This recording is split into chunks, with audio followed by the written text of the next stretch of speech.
โอ้ยน้องน้องน้องเงินมาลีน้องนางเอ้ยถ้าเป็นไม่คำลมน้องก็เอิ้นจังตักแล้วบ่นางเอ้ย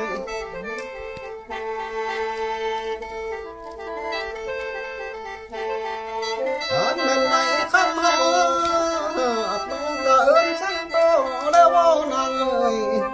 นางเอ้ยโยคงเมื่อเนื้อน้องสั่งสู่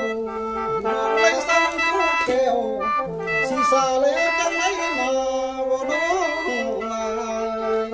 ย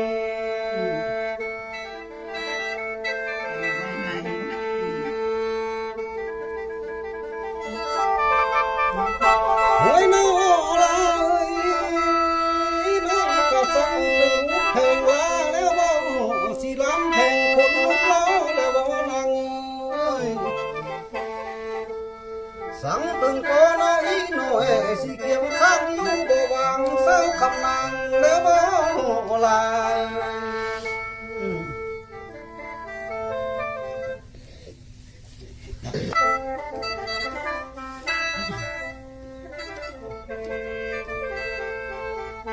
โอ้ย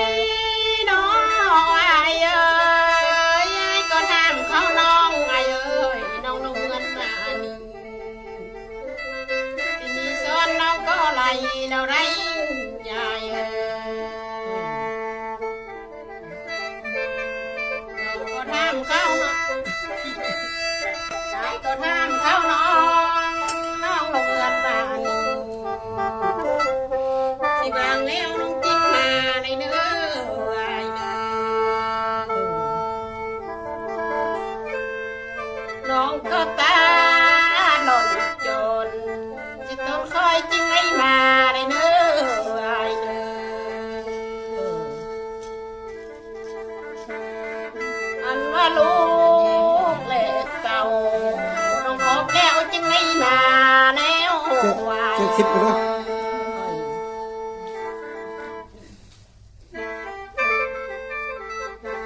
ว้าย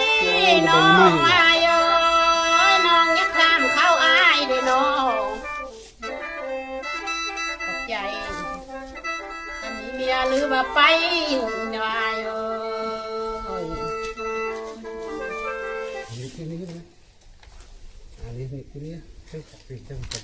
ใส่แคนเลย ข้าง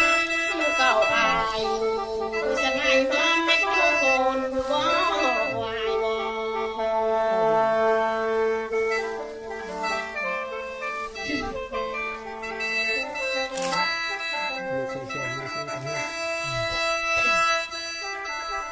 ว้ายน้องอายเอ้ยน้องยังไม่มาสร้างอยู่เด้อายเอ้ยเงินใส่นังไงนี่เด้น้องยังเมื่อเอ้ยอยู่โซนกำลังเจอคนงามเมืองเด้อายเด้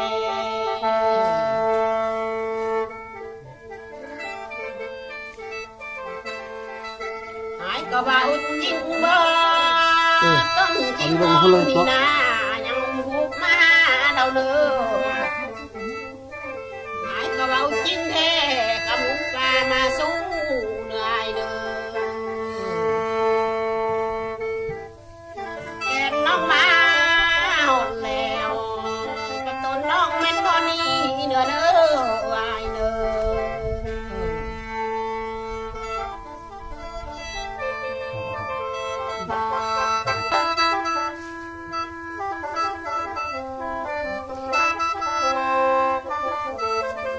โอ้ยน้องลายน้องน้องเงินมานี่น้องนางเอ้ยสิมีสองน้องกะไหลหันบ่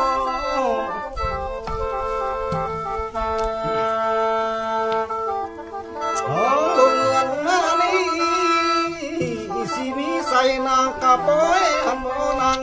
เอ้ยท่านแม่นพอน้อยน้อยสิเคียงข้าง ต้องหางปลาเศร้าคำนางบ้าบ่ลาย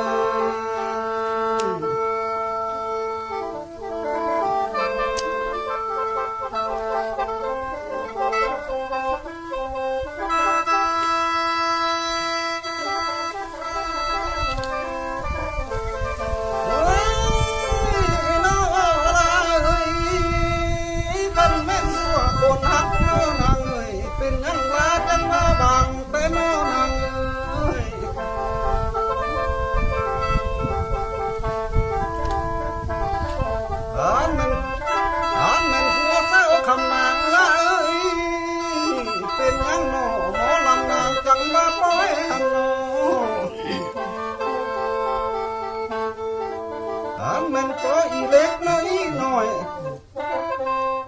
มีความทุกข์น้องเลือดหอนที่นางลาจังว่าบางแต่น้อลาย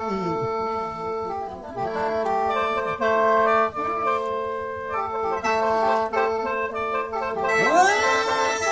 น้อลายหรือว่าเป็นนำน้องน้อนางเอ้ย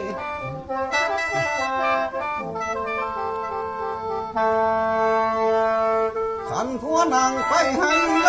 ยขันแม่น้องอยู่บ้านน้องนั่งรักกินปลาบ่นางรักกินปลายามผัวสาวคำนางไปมาเลยสาวคำนางอยู่เรือนสาวคำนางเจ้าบัดรักกินเอาไว้บ่นางเห็นนางนางอันนี้เจ้าหันมักลงผู้เบาหน่อยก็ผัวลาจันมาบางหันบ่ลามักลมผู้เบาน้อยเด้อ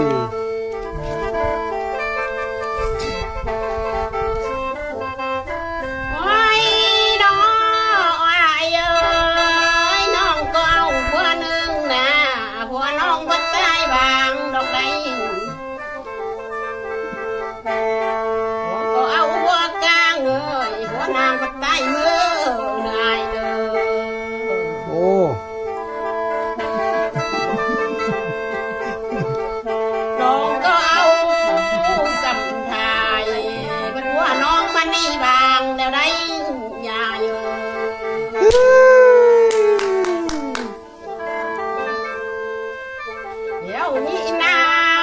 คนเดียวลองคลองไม่อายเอ้ยน้องก็อยู่เอ้ยลาครูสอนก็ว่ามีละแล้ววายแล้ว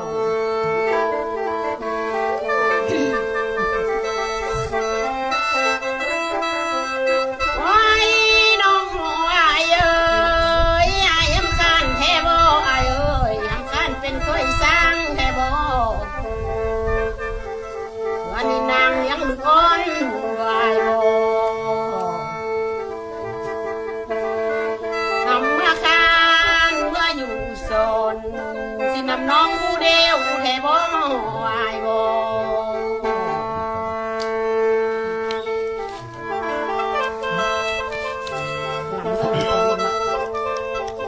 โอ้ยน้อลายจังแม่นคือแต่แล้วนางเอ้ยที่คือความกับนางว่าหันแล้ว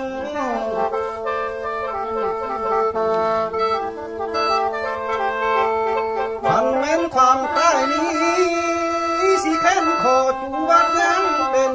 คันแม่นตื่นเศร้าเห็นหน้าจังว่าหยังหันเลยลา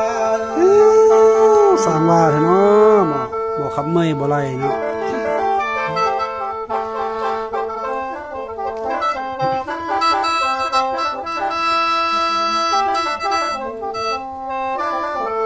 โอ้ยน้อลาเอ้ยคันแม่นผัวคนหนึ่งน้อนางเอ้ยสิต้นเพื่อนก็ตายบางหันน้อนางเอ้ย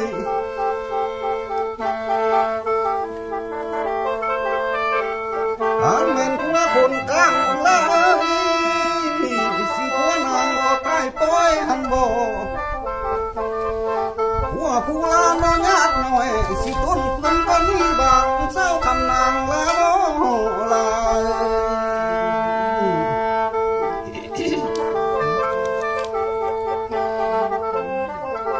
โอ้ยน้อลายน้องสิเมื่อละไม้แต่บ่นางเอ้ย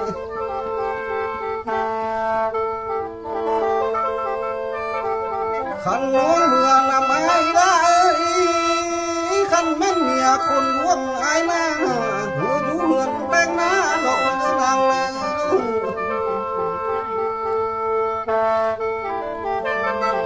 น้องผู้เป็นเมียลาอยู่บ้านสิเกลือไก่ตาผางไอ้เนื้อนางเนื้อขันในเสาคำนางหมอ ลำสายสิก็ขอหอมแก้มเจ้าเลยลา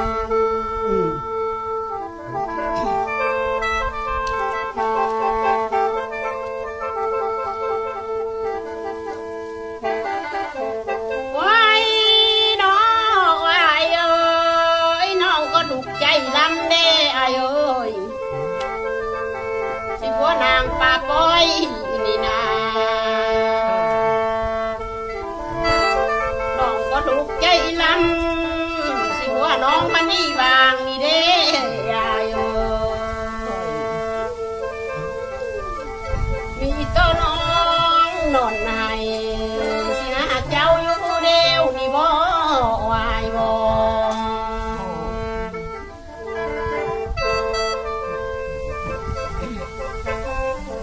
หายมาอยู่น้ำน้อ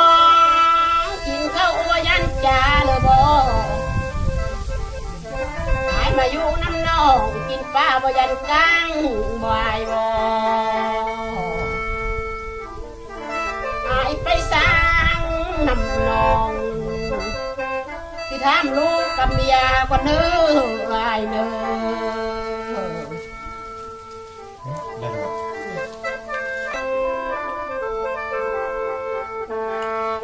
หวยน้อลายขันน้องมาอยู่นำไอ้นางเอ้ยสิกินข้าวบ่ยำจ่าลอกเนื้อละเนื้อ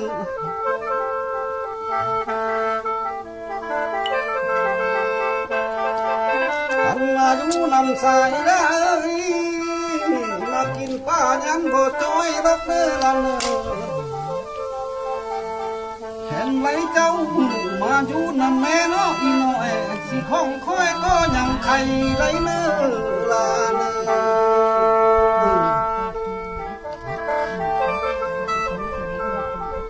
พอแต่ลำมาฮอดนี้ทีมงานหมอลำสิก็ลาลงก้อนไรเนื้อเอาไปก่อนเพื่อนหาเอามาพ่อพบกันไรเนื้อพี่น้องนะ จบไปเสียงคำรำจากบัวไลและอ่อนคำหมอแคนกองแก้วบ๊ายบายหมอแคน